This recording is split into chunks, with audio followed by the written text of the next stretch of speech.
Let's say a dude tells you a story about how he was in Afghanistan clearing a Mhm. room. He had his primary up. He rounds a corner, right? Some dude pins his primary here, and his option happens to be that at that moment in time, he grabs the knife, which was conveniently located in an area where he can access, and then he kills that guy. Okay? Amazing, heroic. Mhm. What does that have to do with knife defense in a civilian context? Fucking logic, man. Logic Mhm. trumps everything. Period. And I totally agree with that. The other part I'm going to add to it is it's particular to the specific sphere of whom you're talking to, because talk about the 80%, the common guy, the guy who eats pizza, does this casually. That may be the same guy who or gal who spent a deployment overseas in a combat zone, but they were a line infantryman. They were combat support. They have seen some action, but Trust me. a Yeah. knife was never involved. I'm going to put that again. A knife was never involved for that 80%. Versus some like the top tier special operations community, a knife in a lot of cases has definitely been involved.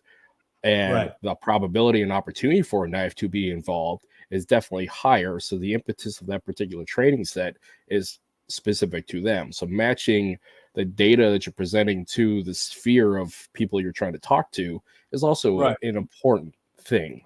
So check this out. Sorry, Yep. this is the best. Let's say a dude tells you a story about how he was in Afghanistan clearing a Mhm. room. He had his primary up. He rounds a corner, right? Some dude pins his primary here, and his option happens to be that at that moment in time, he grabs the knife, which was conveniently located in an area where he can access, and then he kills that guy. Okay? Amazing, Mhm. heroic.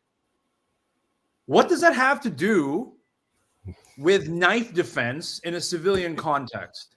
What what Exactly. what what can that experience? How can that experience help this woman who is at your seminar, who may have to defend against a knife in a bathroom or a Walmart parking lot, or against some deranged lover? Yeah. And it's not to diminish the accomplishment nor the heroism of that moment, Mhm. but I have to say those are two different things. And what you Context learn from matters. that experience, yeah, and what you learn from that experience can't be passed on No. to students.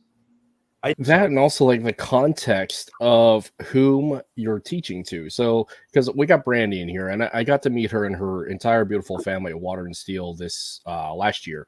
Mhm. But she brought up this comment about similar to being able to use the skill in the moment, and this is the uncomfortable thing that I had to learn, and a lot of other instructors need to learn, is the context of who are you teaching to. So, from a male perspective, teaching self-defense, personal protection, weapons based to a woman within the physical context of their structure compared to a male aggressor, we don't have those experiences because we're men.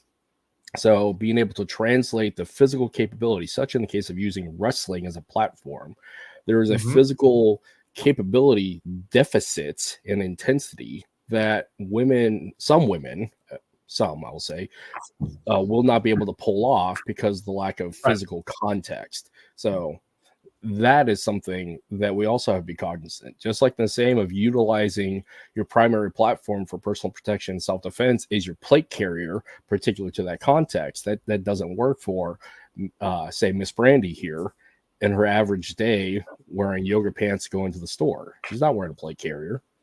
I think us men, we like to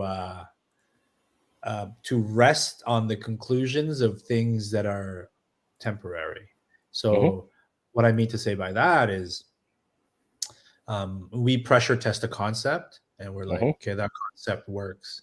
Instead of going, what made that concept work, and what can be modified or removed from what amounted to a successful defense. that would result in something completely different. Like, what if the person I was pressure testing with was bigger, right? You know, what if it's snowing outside? Oh, what if I'm dealing with, you know, a divorce or, you know, some emotional trauma that day? What if I'm tired? What if I didn't sleep well the night before?